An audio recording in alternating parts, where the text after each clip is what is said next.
नेताजी सुभाष चंद्र बोस और हिंदुत्व की राजनीति। आजकल कुछ नेताओं को नेताजी सुभाष चंद्र बोस की बहुत याद आ रही है। व्हाट्सएप यूनिवर्सिटी का तो यहां तक कहना है कि सुभाष बाबू उस समय के हिंदू महासभा के नेताओं से अक्सर राय भी लेते थे। क्या यह सच है? सुभाष बाबू की क्या राय थी हिंदुत्व की राजनीति के बारे में?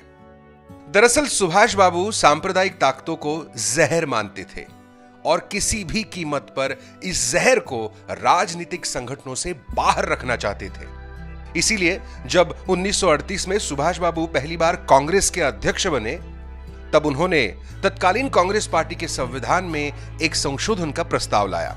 इस प्रस्ताव द्वारा उन्होंने ये नियम बनाया कि हिंदू महासभा और मुस्लिम लीग जैसे सांप्रदायिक संगठन का कोई भी सदस्य कांग्रेस की किसी भी निर्वाचित समिति का सदस्य नहीं हो सकता। सुभाष बाबू ये भी समझ चुके थे, धर्म का नाम लेकर राजनीति करने वाले इन दलों को राष्ट्रहित से ज्यादा अपने सत्ता की चिंता है। उन्होंने साफ लिखा है कि कलकत्ता के चुनाव में हिंदू महासभा ने अंग्रेजों के साथ मिलीभगत की थी, जिसकी वजह से अन्य भारतीय दलों को चुनाव में हार का सामना करना पड़ा।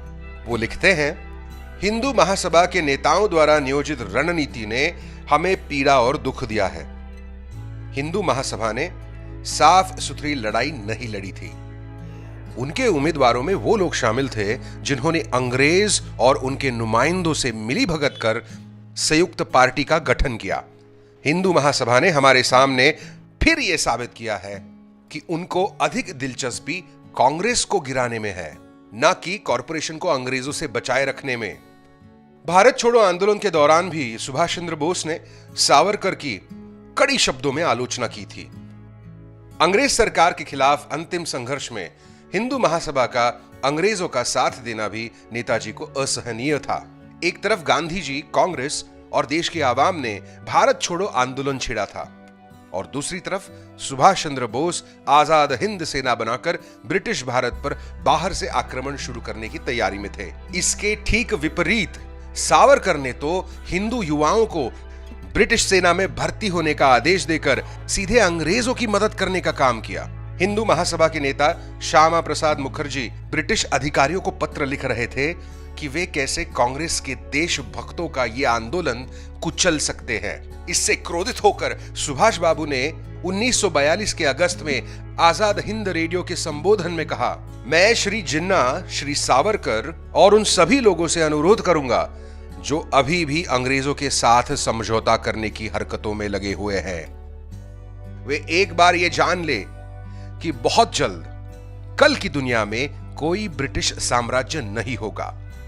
आजादी की लड़ाई में भाग लेने वाले सभी व्यक्तियों और दलों को कल के भारत में सम्मान का स्थान हासिल होगा, लेकिन ब्रिटिश साम्राज्यवाद के समर्थकों को हमारे उस स्वतंत्र भारत में कोई स्थान नहीं होगा।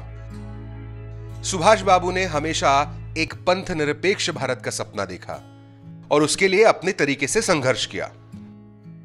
आज भारत की स्वतंत्रता को 70 साल होने के बाद हम इन जहरीली सांप्रदायिक ताकतों को फिर एक बार पनपते हुए देख रहे हैं। आज नेताजी सुभाष चंद्र बोस जिंदा होते तो हमसे क्या कहते?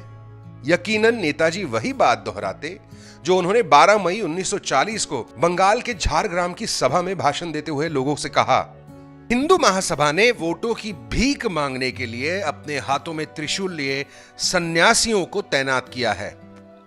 त्रिशूल और भगवा वस्त्र दिखते ही हिंदुओं के सिर श्रद्धा से झुक जाते हैं। इस तरह धर्म का गलत फायदा उठाकर हिंदू महासभा ने राजनीतिक अखाड़े में प्रवेश किया है। यह धर्म को अपवित्र करना है, इसकी निंदा करना सभी हिंदुओं का कर्तव्य है। इन गद्दारों को राष्ट्रीय जीवन से दूर हटाओ, उनकी बात कभी मत सुनो।